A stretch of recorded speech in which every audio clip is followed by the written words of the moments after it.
নবী ইব্রাহিমের বয়স 98 বছর। কত বছর?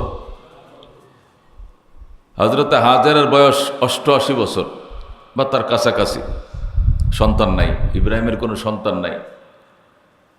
আল্লাহ নবী খলিলুল্লাহ বাইতুল্লাহ সজদায় পড়ে কাঁদতে শুরু করলেন, রব্বি হাবলি মিনাস সালেহিন, ওগো রব আমাকে নেক সন্তান দান করেন। আল্লাহর খলিল রব্বি হাবলি মিনাস সালিহিন, হে আল্লাহ আমাকে নেককার সন্তান দান করেন। কাঁদতে শুরু করলেন, সাথে সাথে আল্লাহ বলেন ফাবাশশারনাহু বিগুলামিন হালিম, আমি ধৈর্যশীল সন্তানের সুসংবাদ আমি ইব্রাহিমকে সাথে সাথে দিয়ে দিলাম। যেরকম সুবহানাল্লাহ। ইব্রাহিম দোয়া করলেন রব্বি হাবলি মিনাস সালিহিন, ও রব আমাকে নেককার সন্তান দাও। আল্লাহ বলেন সাথে সাথে ইব্রাহিমকে ধৈর্যশীল সন্তানের কি দিলাম? সুসংবাদ দিলাম। সুবহানাল্লাহ। বিগুলামিন হালিম, ধৈর্যশীল সন্তান। কেমন ধৈর্যশীল? কোরবানির কারণে তো আপনারা জানেনই যে বাবায় সন্তানকে শোয়াইছে, হাত পা বাঁধছে, চাকু চালায়, তারপরেও সে কোনো শব্দই করে না। কত ধৈর্যশীল হইলে! আল্লাহ এই জন্যই বলছেন ফাবাশশারনাহু বিগুলামিন হালিমিন, আমি ইব্রাহিমকে সুসংবাদ দিলাম যে তোমার মোনাজাত কবুল করলাম, ধৈর্যশীল সন্তানের সুসংবাদ দিলাম। সুবহানাল্লাহ।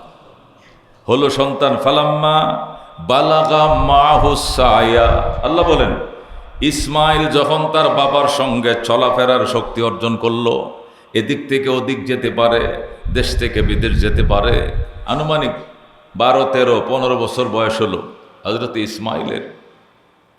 ক্বালা ইয়া বুনাইয়া, ইব্রাহিম বলেন হে আমার ছেলে, আমি স্বপ্ন যুগে দেখলাম তোমাকে আমি জবে করছি। ইন্নী আরাফিল মানামে আন্নি আসবাহুকা ফানজুর মাজা তারা, আমি স্বপ্ন দেখতে পাইলাম তোমাকে জবে করছি, আমি জবে করছি এটা স্বপ্ন দেখলাম। ফানজুর, তুমি ভেবে দেখো, মাজা তারা, কি করবে। ইসমাইল বললেন ইয়া আবাতি ইফআল মা তুমার, বাবা যেভাবে স্বপ্ন দেখছো সেইভাবেই করো। যেরকম সুবহানাল্লাহ। সাতাজিদুনি ইনশাআল্লাহু মিনাস সাবিরিন। সুবহানাল্লাহ। সাতাজিদুনি, সহসায় আমাকে পাবেন, ইনশাআল্লাহ আল্লাহ যদি চায়, মিনাস সাবিরিন, ধৈর্যশীলদের অন্তর্ভুক্ত। যেরকম সুবহানাল্লাহ। আমাদের নবী বলেন আমার বড় ভাই ইসমাইল যদি ইনশাআল্লাহ না বলতেন তাহলে ধৈর্য ধারণ করতে পারতেন না, ওনার ধৈর্যের মধ্যে বিচ্যুতি ঘটে যেত। কিন্তু ইনশাআল্লাহ বলার কারণে ধৈর্যের বিচ্যুতি ঘটে নাই, সে শেষ পর্যন্ত ধৈর্যই ধারণ করেছে, আপত্তি করে নাই। যেরকম সুবহানাল্লাহ। ইনশাআল্লাহর পাওয়ার দেখেন। ইসমাইল পুরা বললেন বাবা ইফআল মা তুমার, তোমাকে যেভাবে আদেশ দেওয়া হয়েছে বাস্তবায়ন করো। সাতাজিদুনি, অতি শীঘ্রই আমাকে পাইবে, ইনশাআল্লাহ আল্লাহ চাহে তো, মিনাস সাবিরিন, ধৈর্যশীলদের অন্তর্ভুক্ত। হযরত ইব্রাহিম আলাইহিস সালাম আল্লাহর পক্ষ থেকে নির্দেশ পাইলেন, ছেলেও পরিষ্কার বলে দিল, হাত বাঁধলেন, চোখ বাঁধলেন, উপর করে শোয়াইলেন, চাকু ধারাইলেন, বিসমিল্লাহ কয়ে ফুসাইতে শুরু করলেন। এই যে ফুসাইতেছে কাটে না। আল্লাহু আকবার, আল্লাহু আকবার বলে হযরত ইব্রাহিম চাকু চালাইতেছে, আর আকাশ থেকে জিবরাইল দুম্বা নিয়ে আসতেছে, লা ইলাহা ইল্লাল্লাহ বলে। যখন ইসমাইল শুয়া শুয়া জিবরাইলের তাকবীরের ধ্বনি শুনতেছে, ইসমাইল চাকুর নিচে শুয়ে সেও বলতেছে আল্লাহু আকবার, আল্লাহু আকবার, ওয়ালিল্লাহিল হামদ। আল্লাহু আকবার বলে তাকবীরে তাশরিক হয়ে গেল। কি হয়ে গেল? তাকবীরে তাশরিক। কয়জনের কথা? 3 জনের কথা। কিছু অংশ ইব্রাহিমের, কিছু অংশ জিবরাইলের, কিছু অংশ ইসমাইলের। 3 জনের কথা একত্রিত হইয়া আল্লাহর কাছে এত পছন্দ হয়েছে যে ইনশাআল্লাহ সামনে কি উঠবে? কুরবানির যে চাঁদ উঠবে, চাঁদ উঠিলে 9 তারিখের ফজর থেকে নিয়ে 13 তারিখের আসর পর্যন্ত এই তাকবীরে তাশরিক বলা উম্মতের জন্য ওয়াজিব হয়ে গেছে। সুবহানাল্লাহ। প্রতিদিন নামাজের পর একবার আল্লাহু আকবার, আল্লাহু আকবার, লা ইলাহা ইল্লাল্লাহু, আল্লাহু আকবার, আল্লাহু আকবার, ওয়ালিল্লাহিল হামদ, আল্লাহু আকবার, আল্লাহু আকবার, লা ইলাহা ইল্লাল্লাহু আল্লাহু আকবার ওয়ালিল্লাহিল হামদ। এটা একবার বাবার ওই জিলহজের চাঁদের আমগো দেশের যেদিন ঈদ হবে এর আগের দিন ফজর থেকে নিয়ে এর পরে 3 দিন পর্যন্ত টানা 13 তারিখের আসর পর্যন্ত এই 5 দিনে 35 ওয়াক্ত নামাজ। কয়েকটা নামাজ? 35 ওয়াক্ত নামাজে ফরজ নামাজের পরে মেয়ে পুরুষ একা নামাজ পড়েন, জমাতে নামাজ পড়েন, মসজিদে পড়েন, বাসায় পড়েন, যেখানেই পড়েন সালাম ফিরাইয়া ফরজের পরে এই দোয়াটা একবার পড়া ওয়াজিব। আল্লাহু আকবার লা ইলাহা ইল্লাল্লাহু আল্লাহু আকবার ওয়ালিল্লাহিল হামদ। একা নামাজ পড়ি, জামাতে নামাজ পড়ি, মেয়ে হই পুরুষ হই, মুসাফির হই মুকিম হই, মসজিদে পড়ি বাসায় পড়ি, জামাতে পড়ি একা পড়ি, সর্ব অবস্থায় একবারে তাকবীরে তাশরিক পড়া উম্মতের জন্য ওয়াজিব। সুবহানাল্লাহ। এখানে কয়জনের কথা একত্রিত হয়েছে? 3 জনের। প্রথম ইব্রাহিম চাকু চালাইতেছে আর বলতেছে আল্লাহু আকবার। জিব্রাইল বলতেছে লা ইলাহা ইল্লাল্লাহ। ইসমাইল বলতেছে আল্লাহু আকবার ওয়ালিল্লাহিল হামদ। এই 3 মহানের কথা একত্রিত হয়ে তাকবীরে তাশরিক হয়ে যায়। সুবহানাল্লাহ। হযরত ইসমাইল জবে হন নাই। আল্লাহ তাআলা ইব্রাহিমকে দেখাইছে কি, আমি যেন তোমাকে জবে করছি এইভাবে দেখলাম। আর ইসমাইল বলল যেভাবে দেখছো এইভাবেই করো। বা ইব্রাহিমও এইভাবেই করছে, জবে করছি দেখছি, আমি জবে করতে দেখছি, জবে হইতে তো দেখি নাই। বাস যেটুকু দেখছে আল্লাহ ওইটুকু বাস্তবায়ন করাইছে। দুম্বা এনে চাকুর নিচে শোয়া দিছে, দুম্বা জবে হয়ে গেছে, ইসমাইল জিন্দা। যেরকম আল্লাহু আকবার। আল্লাহ তাআলা মানুষের মনের প্রস্তুতি চান, গোশত চান না, হাড্ডি চান না, রক্ত চান না। আল্লাহ বলেন লা ইয়ানালাল্লাহা লুহুমুহা ওয়ালা দিমাউহা ওয়ালাকিন ইয়ানালুহুত তাকওয়া মিনকুম। আমি আল্লাহ তোমাদের রক্ত চাই না, মাংস চাই না, হাড্ডিও চাই না। আমি চাই তোমার মনের প্রস্তুতি, আমি তোমার তাকওয়া চাই। আমি আল্লাহর কাছে তাকওয়া পৌঁছাইবে, বিসমিল্লাহি আল্লাহু আকবার পৌঁছাইবে। গোশত তুমি খাইবা, হাড্ডি পশুরা খাইবে, রক্ত মাটি চুষে ফেলবে। আমি আল্লাহ কিছুই খাবো না, আমি আল্লাহর কাছে আসবে বিসমিল্লাহি আল্লাহু আকবার। এরকম সুবহানাল্লাহ। আল্লাহ পরিষ্কার বলে দিয়েছেন লা ইয়ানালাল্লাহা লুহুমুহা। আমি আল্লাহর কাছে কুরবানির পশুর গোশত পৌঁছায় না, ওলা দেমাউহা রক্তও পৌঁছায় না। গোশত কি তোমরা খাইবা, রক্ত মাটিতে পড়ে থাকবে। আমি আল্লাহর কাছে তোমাদের তাকওয়া, তোমাদের মনের আকুতিতে পৌঁছাইবে। সুবহানাল্লাহ। মেরে ভাই ও দোস্ত বুজুর্গ, আল্লাহ তাআলা ইসমাইলকে বাঁচায়া দিলেন, ইব্রাহিমের প্রস্তুতি আল্লাহ গ্রহণ করলেন, আর পশু জবের সিস্টেম চালু হলো। উলামায়ে কেরাম লেখেন, নাস্তিকরা প্রশ্ন করে, কি প্রশ্ন করে? পশুটাকে জবে না করিয়া এটাকে দান করে দেওয়া, সদকা করে দেওয়া, এরকম কোনো সিস্টেম আল্লাহ চালু করলে ভালো হইতো না? একবারে ডাইরেক্ট জবে করা। কত পশু নিধন হয়ে যায় দুনিয়াতে জবের কারণে। এর দ্বারা তো অনেক পশু নিধন হয়ে যাবে। এই পশু নিধনের সিস্টেম না করে পশুকে গরিবরা দান করে দিলে গরিব এই গাভীটা পাইলা, এই গরুটা পাইলা জীবনযাপন করতে পারতো। তো এটাকে জবে সিস্টেম না করে দান করে দিলে, সদকা সিস্টেম করে দিলেও তো কুরবানি আদায় হতে পারত। এগুলো নাস্তিকরা, কমিউনিস্টরা প্রশ্ন করে। আল্লাহু আকবার। উলামায়ে কেরাম জবাব দেন, আল্লাহ তাআলার উদ্দেশ্য তো কি করা? মানুষের ভিতরে 2টা জিনিস আছে, মনে রাখবেন। কয়টা জিনিস? মানুষের ভিতরে একটা আছে রব্বানিয়ত, একটা জিনিস আছে কি রব্বানিয়ত, আর একটা আছে নফসানিয়ত। মনে রাখবেন, মানুষের ভিতরে রিফু, 2 রিফু আছে। কয় রিফু? একটা রব্বানিয়ত, রবওয়ালা মন আছে দিলের ভিতরে, সে রবকে চায়। আরেকটা আছে নফসানিয়ত, এটা কি পশুত্ব। মানুষের ভিতরে 2 জিনিস আছে, একটা রব্বানিয়ত আছে, রবের দাসত্ব আছে। একটা মনোভাব আছে মানুষের ভিতরে দাসত্ব, দাসত্বের মনোভাবে মানুষকে মসজিদে নিয়ে যায়। আরেকটা আছে পশুত্ব, নফসানিয়ত। এই পশুত্বের মনোভাবে মসজিদে নেয় না, মানুষকে কই নেয়? কোথায় নেয়? বাজারে নেয়। মদের আড্ডায় নেয়, সিনেমা হলে নেয়, রাস্তায় নেয়, খুন করায়, মানুষ হত্যা করায়, মানুষকে মারে, মানুষকে পিডায়, বিশৃঙ্খলা তৈরি করে। মানুষের ভিতরে দুইটা স্বভাব আছে, মনে রাখবেন। একটা স্বভাবের নাম হলো রব্বানিয়তের স্বভাব, আর একটা হলো নফসানিয়তের স্বভাব। রব্বানিয়ত বলা হয় যেটা, যে স্বভাবে মানুষকে প্রভুর সন্ধান খুঁজে, হ্যাঁ, প্রভুকে খোঁজার যে কি সন্ধান তৈরি করে, একে বলে রব্বানিয়ত। আরটা হলো নফসানিয়ত, যেটা পশুর স্বভাব।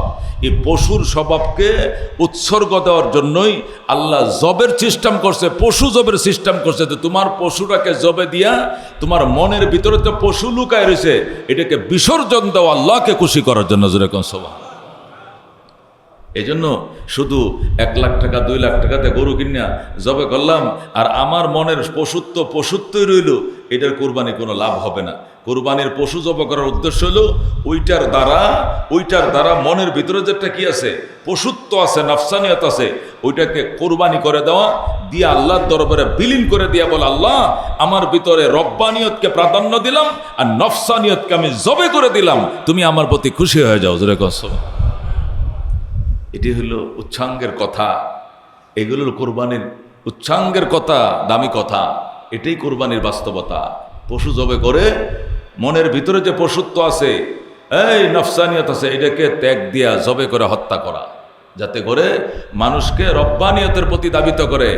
নফস যেন কোনোদিন তাকে নফসানিয়তের দরি মানুষকে খুনের প্রতি, গুনার প্রতি এই রিফু তাকে দাবিত করতে না পারে, এই জন্য জবে দেওয়া।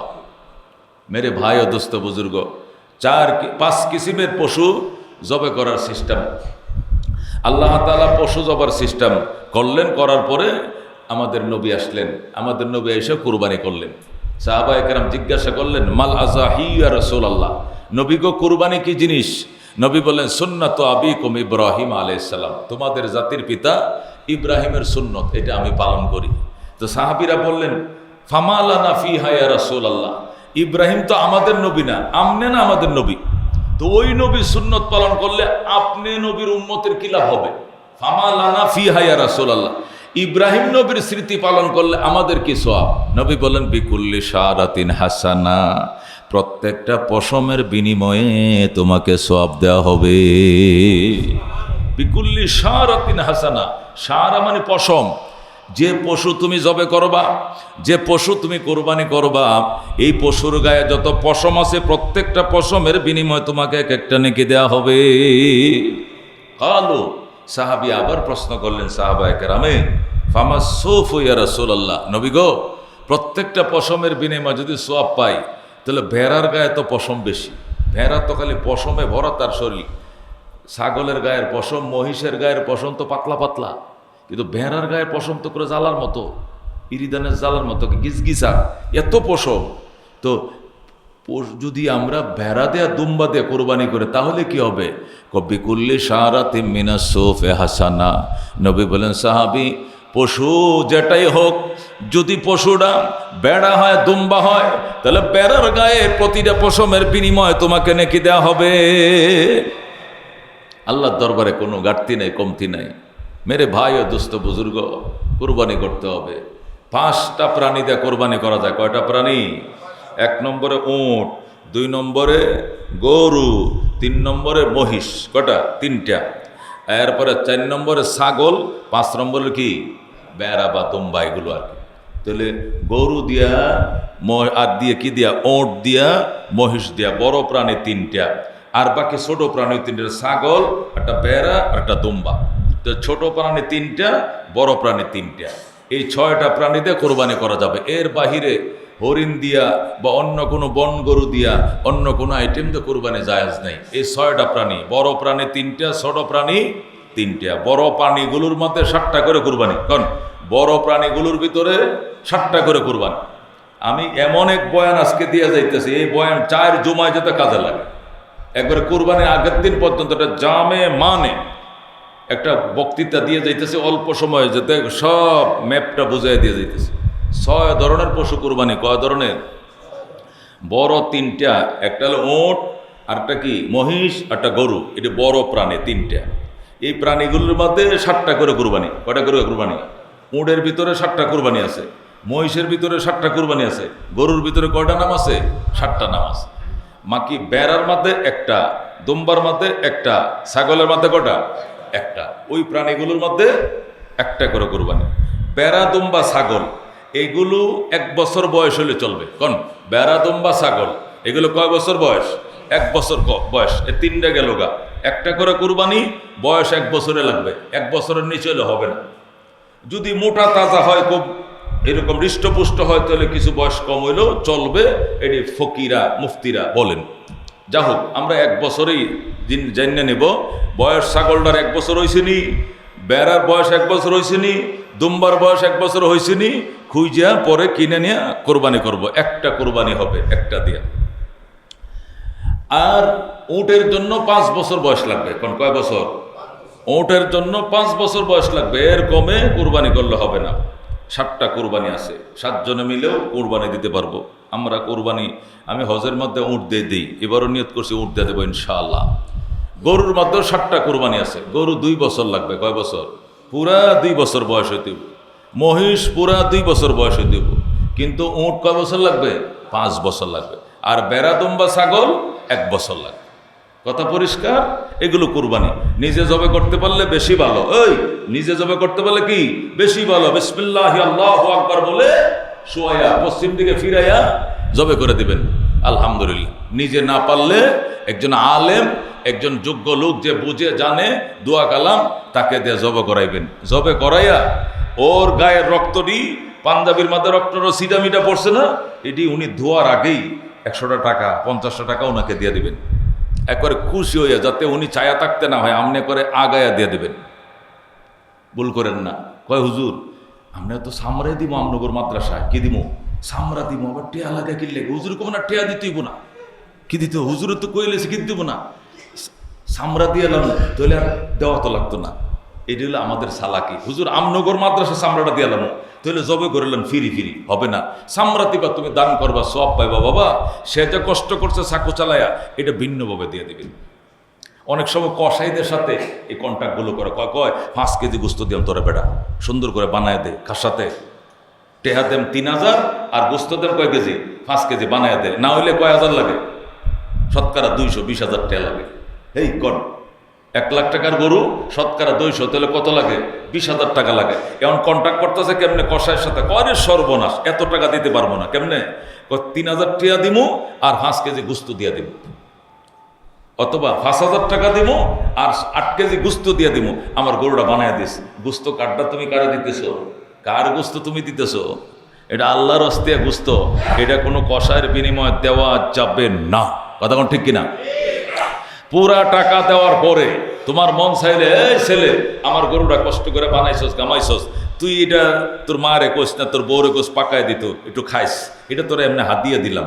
তোর বানানোর খরচ আমি সম্পূর্ণ আলাদা দিলাম। এটা তোর 1 কেজি গুস্ত এমনি দিলাম, তুই খাইস, এমনি দিতে হবে। আর আমনে ওই গুস্ত দিয়ে টাকা দিয়ে মিলাইয়া গরু বানাই লেবেন, হবে না। চামড়া দিয়া আর ওই এমনি দিয়া জবের হাত দিয়া মিস করে ফেলবেন, এটা হবে না। জবের জন্য 50টা টাকা হোক, 100টা টাকা হোক, খুশি হইয়া একটা তালেবেল এলেম বা যে আলেম বা মসজিদের ইমাম সাহেব বা মুয়াজ্জিন সাহেব যেই জবে করে, খুশি হয়ে দিয়া দিবেন। মনে থাকবে? আমি অল্প সময় কিন্তু অনেক কথা ইঙ্গিত দিয়া যাইতেছি, এগুলো কি করবেন? খেয়াল করবেন। আর গরু ক্রয়ের ক্ষেত্রে ভালো অংশীদার ভিত্তিতে কুরবানি দিলে ভালো মানুষ মিললে একসাথে দেবেন। জানাশোনা আছে, লোকটা হালাল হারাম মেনে চলে, লোকটা জাকাত দেয়, লোকটা নামাজ পড়ে, লোকটা সুদ খায় না, লোকটা ঘুষ খায় না, এরকম আয় ইনকাম ভালো আছে, এরকম মানুষের সাথে মিলে কি করবেন? কুরবানি দিবেন। আর যদি মনে করে আজান দিয়ে ঘুষ খায়, কি খায়? এখন আজানটা দিয়ে ঘুষটা খায়, মনে করেন এরকম লোকের সাথে কুরবানি দিবেন। বাজান রে, কুরবানি উপর দিয়ে হবে, গোস্ত টোস্ত খাওয়া হবে। একজনের কারণে 7 জনের কুরবানি নষ্ট হয়ে যাবে। একজনের নিয়তের কারণে 7 জনের কোরবানি নষ্ট হয়ে যাবে। এই জন্য চেষ্টা করবেন অংশীদার ভিত্তিতে কোরবানি দেওয়া তো জায়েজ আছে, আপনারা দেবেন। বাদ বাকি ভালো মানুষ, নামাজি মানুষ, পরহেজগার মানুষ, যাদের আয় ইনকাম ভালো আছে, হালাল ইনকাম করে, হারাম খায় না, এরকম মানুষের সাথে কোরবানি দেওয়ার জন্য চেষ্টা করবেন। কোরবানির পশুর সাথে আকিকা দেওয়া জায়েজ আছে। এই কোন কোরবানির পশুর সাথে আকিকা দেওয়া কি আছে?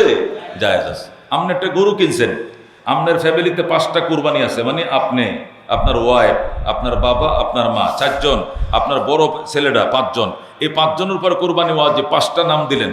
এই গরুটার মধ্যে আরো 2টা নাম আছে, ওই 2টা নাম নাতি হইছে বা ছোট বাচ্চা, এদের নামে আকিকা দিয়ে দিবেন। কোরবানির আকিকা একসাথে হইতে কোনো অসুবিধা নেই। কোনো আহলে হাদিসরা ওই উমুক টুমুক আব্দুর রাজ্জাক বিন ইউসুফ উমুকে তুমুকে ওনারা বলবে, সেটা তো আমগো ফতোয়া না, ওটা আহলে হাদিসের ফতোয়া, আমরা হানাফি মাযহাবের। হে গুহুন্নে আপনারা বিভ্রান্ত হবেন না। আমগো খতিব সাহেব বইলে মক্কায় গেছে আমি কুরবানির সাথে আকিকা দিমু, না হইলে খতিবে বুঝবো, আমার বোঝার দরকার নেই, সহজা কইবেন।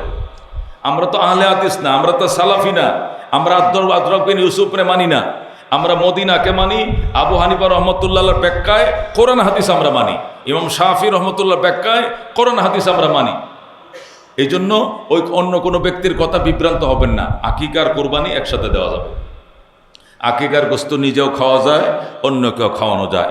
কোরবানি গোস্ত নিজেও খাওয়া যায়, গরিব ধনী যে কাউকে খাওয়ানো যায়।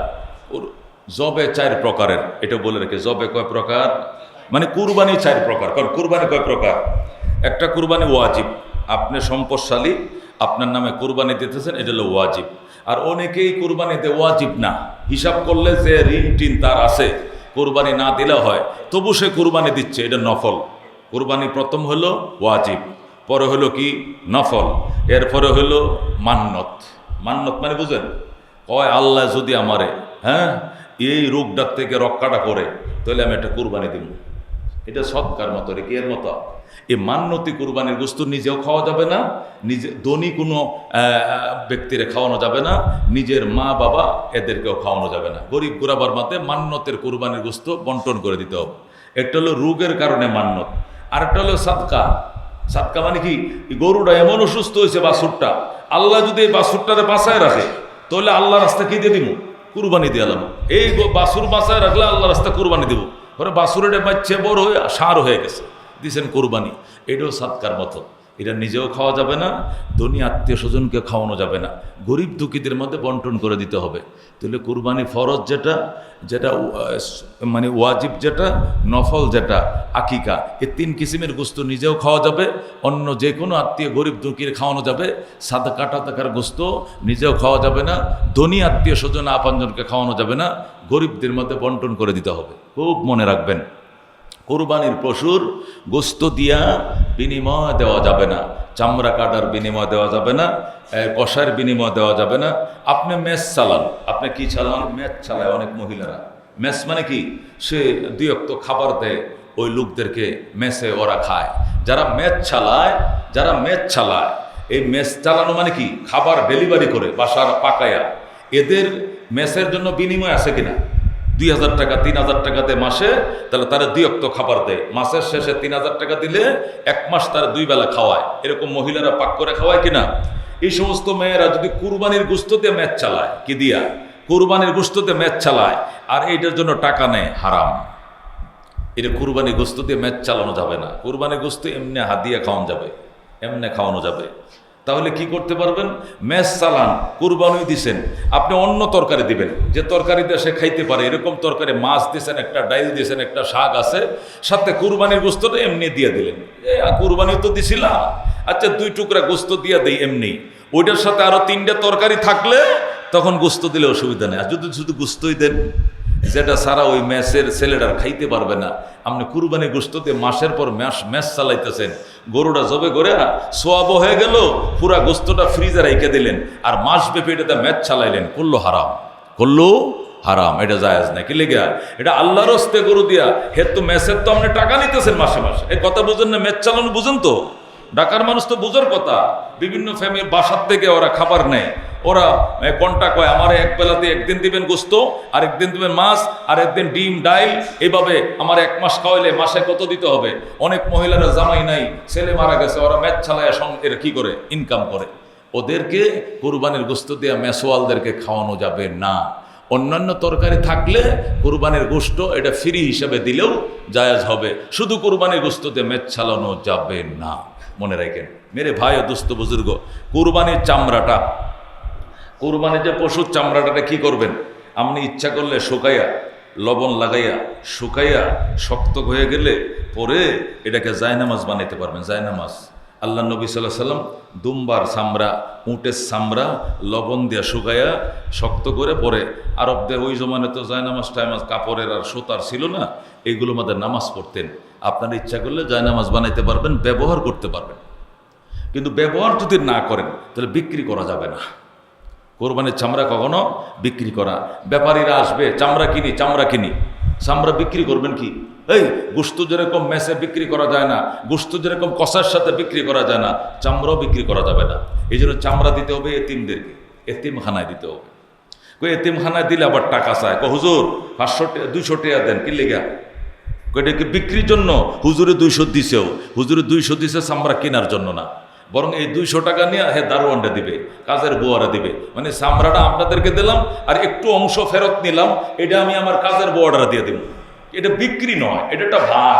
চামড়াটা তো কাটতে ভাগ করা দেবো না, চামড়াটা আপনারা নেন, মাদ্রাসায় নেন, বিক্রি করে এতিমখানার ফান্ডে দিয়েন। যদি 500 টাকা এতিমখানা পায়, বাচ্চারা কোরআন হাদিস পড়লো, হুজুর টেহা যদি তাকে 200 টাকা দিয়ে যান, 500 টাকা বেচলে 300 টাকা আপনি পাইলেন, 200 দিয়ে যান। আমার একটা কাজের বউ আছে গরিব, একটা দারোয়ান আছে গরিব, হেরে দিমু। এইভাবে পারবেন কিছু টাকা ফেরত নিয়ে আরেকজনকে দেওয়ার নিয়তে পারবেন, কিন্তু আপনি এক কাপ চা খাওয়ার জন্য কুরবানির চামড়ার কোনো টাকা নিতে পারবেন না। মেরে ভাই তো কথাটা বুঝতে পারছেন?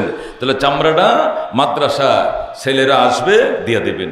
আমি যেহেতু এখানে 28 বছর রানিং, এই যে 26 সাল থেকে 28 বছর শুরু হয়েছে, আমি 98 সাল থেকে এখানে, 2026 সালে 28 বছর পড়ছে। এই 28 বছরে এখান থেকে কিছু চামড়া 40টা 50টা এরকম চামড়া হয়, যেটা আমার মাদ্রাসা জামিয়া কারিমিয়া রামপুরা মাদ্রাসায় যায়। তা আমি তো থাকি, যে বছর থাকি না আমার ছেলেরা থাকে, দেন আপনারা। আমি আজকে আপনাদের সাথে এবারের মতো শেষ দেখা, আল্লাহ বাঁচায় রাখলে কুরবানির পরে আরেকবার দেখা হবে, ঈদের পরে। এই জন্য আপনাদের কাছে অনুরোধ, আমার মাদ্রাসা জামিয়া কারিমিয়া আরাবিয়া রামপুরা মাদ্রাসায় স্টিকার থাকবে বুকের মাথায়, স্টিকার নিয়ে অন্যান্য বছরের মতো আপনাদের কাছে এবছর আসবে। এরা আমি থাকলে তো আগেই আপনাদেরকে একটু বইলে টলে রেডি করতাম, এরা আপনাদেরকে চিনবে না, ওইভাবে বলতে পারবে না। হয়তো ঈদের দিন একটা চাকু নিয়ে এসে বলবে আপনাদের খতিব সাহেবের মাদ্রাসা থেকে আইছি, তখন কি চামড়াটা দিবেন ইনশাআল্লাহ? একটু কন্যা দেখে যে দেবো ইনশাআল্লাহ। হুজুর অন্যান্য বছর যেভাবে দিছি, এই বছরও আপনার মাদ্রাসার ছেলেরা আইসা পরিচয় দিলে হবে, স্টিকার থাকলে হবে যে জামিয়া কারিমিয়া রামপুরা মাদ্রাসা থেকে আমরা আইছি। হুজুর এগুলো তো আমরা খামো না, আপনার পিছনে নামাজ পড়ি, আপনার মাদ্রাসায় এতিমখানা ইনশাল্লাহ দিয়ে দেব। রাজি আছেন ইনশাআল্লাহ? নিজেরটাও দিবেন, পাশেওয়ালারটাকে বইলা দিবেন যে ভাই আমাকে খতিব সাহেব হুজুরে বলে গেছে হুজুরের মাদ্রাসায় এতিমখানার জন্য কয় টাকা চামড়া।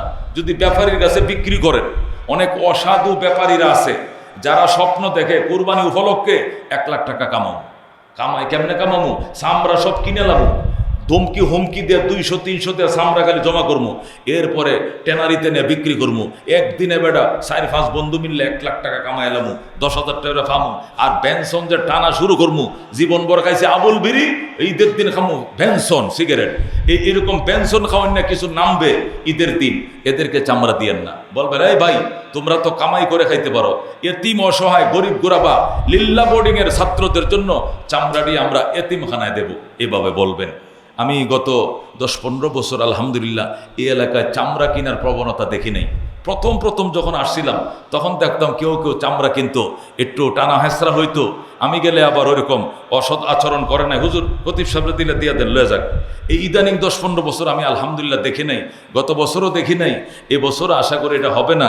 অসাধু কোনো ব্যবসায়ী মাঠে নামবে না আশা করি। আপনারা মেহেরবানি করে জামিয়া কারিমিয়া আরাবিয়াতে ইনশাআল্লাহ আপনার জবেকৃত পশুর চামড়াখানা দিয়ে দেবেন। এটা ছাগল দেন, বকরি দেন, আর গরু দেন, যেটাই দেন। হুজুর আমি তো একা দেই না, অংশীদার ভিত্তিতে। আমারটা তো মন চায় আপনার মাদ্রাসা দিতাম, আমার অংশীদারে দেয় কিনা ওনারা বুঝাবেন। আমগো মসজিদের খতিব সাহেব হুজুর, আপনারা তো ওনার বয়ান শুনেন নাই, শুনলে বুঝতেন হুজুরে হজে চলে গেছে, বলে গেছে হুজুরের মাদ্রাসার চামড়াটা দেওয়ার জন্য। ইনশাআল্লাহ জবানটা একটু খরচ করতে রাজি আছেন তো? ইনশাআল্লাহ আপনাদের জন্য আমি কি দিব?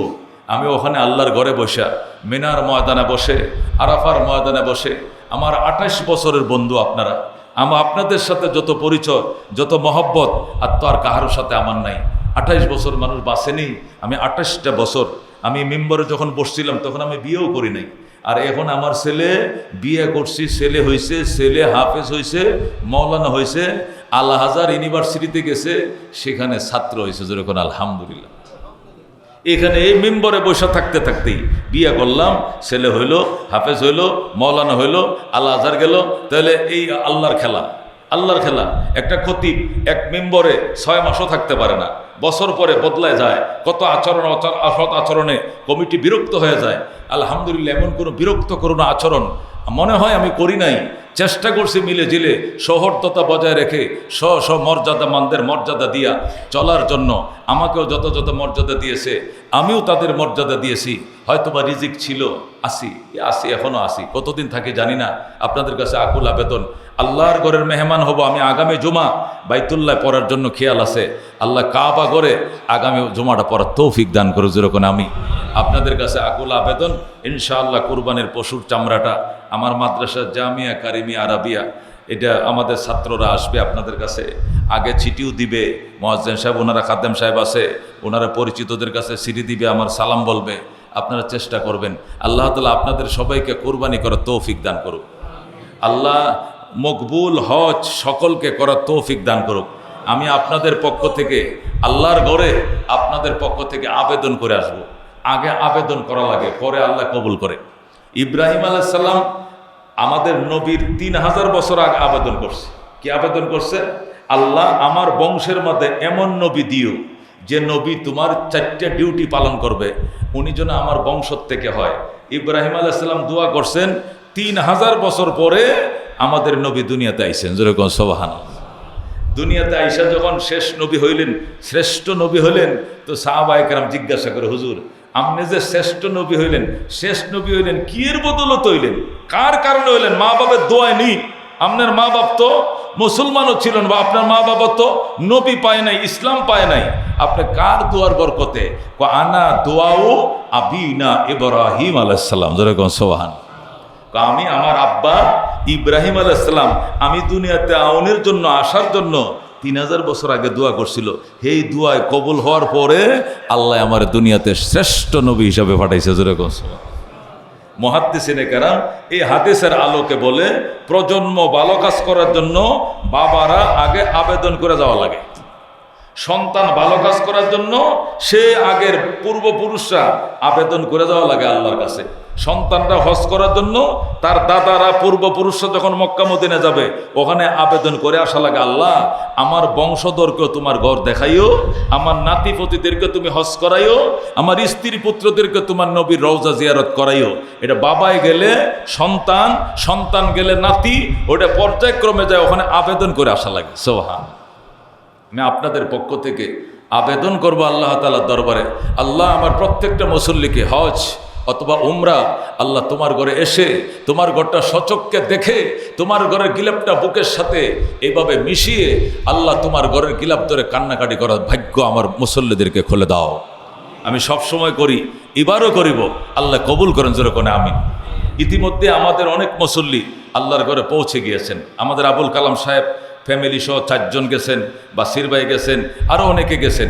আজকে আমাদের কমিটির প্রভাবশালী সদস্য মনির ভাই, টিসিবির মনির ভাই নামে প্রসিদ্ধ ব্যবসায়ী, এই মসজিদের অত্যন্ত শুভাকাঙ্ক্ষী এবং উজাড় করে যিনি সহযোগিতা করেন, আলহামদুলিল্লাহ।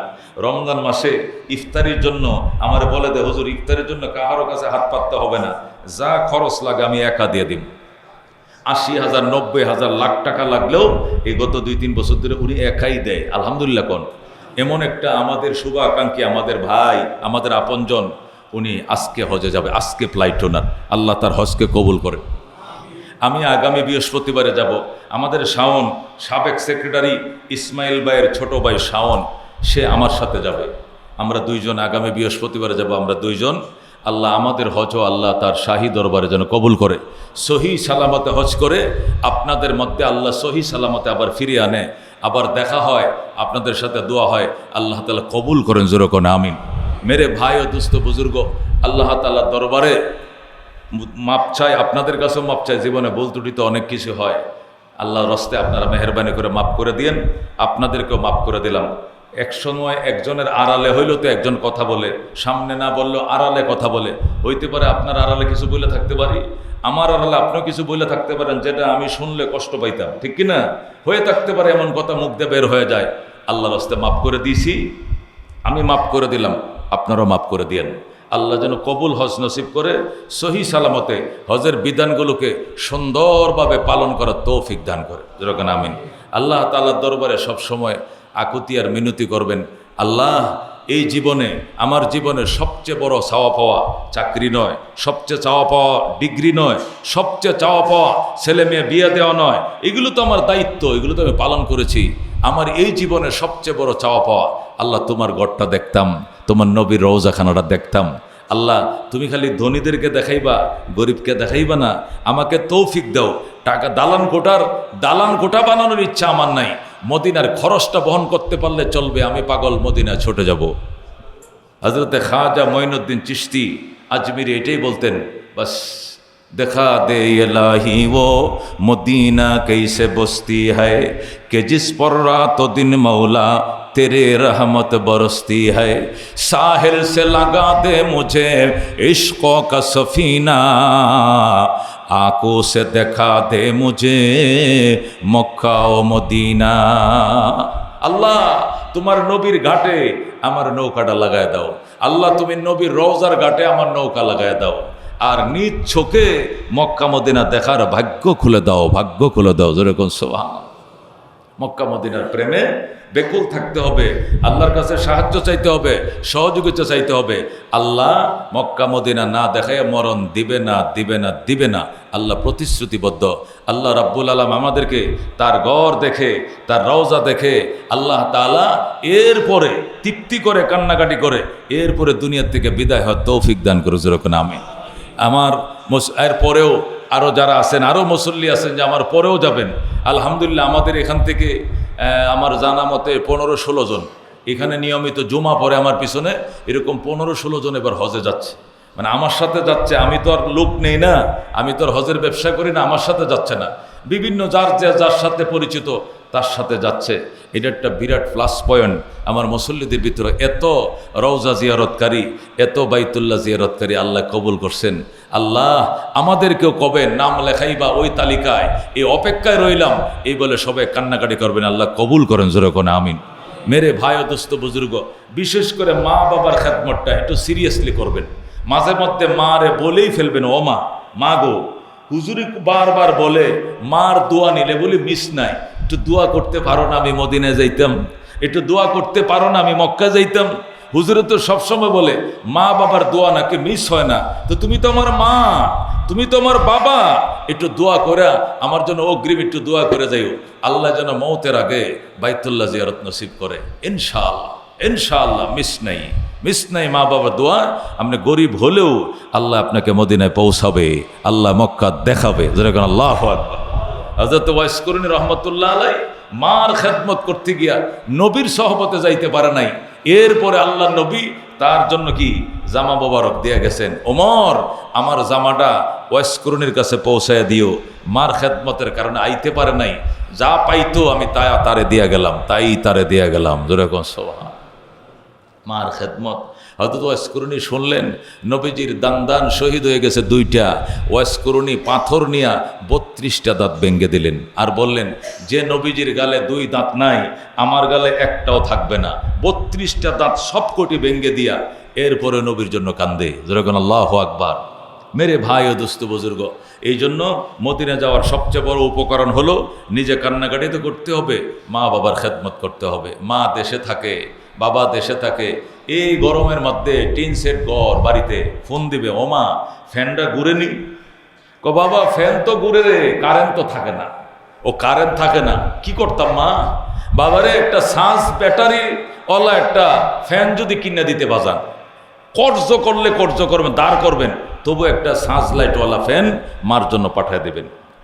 ও মা কারেন্ট থাকলে এটা সাঁস দিবা, এরপরে তোমার হিতানে বালিশের পাশে এটা দিয়ে রাখবা, এটা দেখবা ঘুরবে। বুড়া মানুষ কি যে দোয়াটা করবে, এই বাতাসের ফাঁকে ফাঁকে আল্লাহ তাআলা জান্নাতের বাতাস আপনার ঘরে ঢুকায় দিবে। সুবহানাল্লাহ। এই জন্য এই ছোট ছোট খেদমতগুলো দিয়া মার অনেক দোয়া লওয়া যায়, অনেক দোয়া লওয়া যায়। এই জন্য মার খবরলে, মা এই গরমে কারেন্ট থাকেনি বাড়িতে, আমাকে ডাকা তো মোটামুটি থাকে। না রে বাবা কারেন্ট কম থাকে, তো কেমনে? ঘুমাই না, সারা রাত খালি হাত পাকাতে বাতাস করি। একটা সার্স ফ্যান যদি কিনে দিতে, এটা কোনো মায় বলবে, কোনো মায় ডরে বলবে না, নিজের থেকে বলবা মা আমি আগামী তারিখতে বাড়িতে আইলে তোমার জন্য আমি শ্বাস পেন নিয়ে আইতেছি, দেখবা কারেন্ট না থাকলেও তুমি বাতাস পাইবা। সুবহান আল্লাহ। এই খেদমতটুকু খুঁজে খুঁজে বুঝে বুঝে মায়ের করবেন, আর মা দোয়া করবে। বিশেষ করে বলে ফেলবে ও মা তুমি দোয়া করো। আমাকে খতিব সাহেব কইছে মা বাবা দোয়া করলে বলে মিস হয় না। আমি একটা দোয়াই তোমার কাছে চাই, খোদায় যেন মক্কা মদিনা না দেখায় আমার মরণ না দেয়, না দেয়, না দেয়। মা কবু এটা কোনো ব্যাপার বেটা, দোয়া করলে কি পয়সা লাগে? যা আমি ডেইলি 5 ওয়াক্ত নামাজের পরে তোর জন্য এই দোয়াটা করবো। এইটা যদি মার মুখ দিয়ে চালু করাই দিতে পারেন, আপনি যে মদিনা যাবেন কোনো সন্দেহ নাই। আল্লাহ তাআলা কবুল করুক, আমিন। ওয়া আখিরু দাওয়ানা আলহামদুলিল্লাহি রাব্বিল আলামিন। যারা সুন্নত পড়ে নাই 4 রাকাত সুন্নত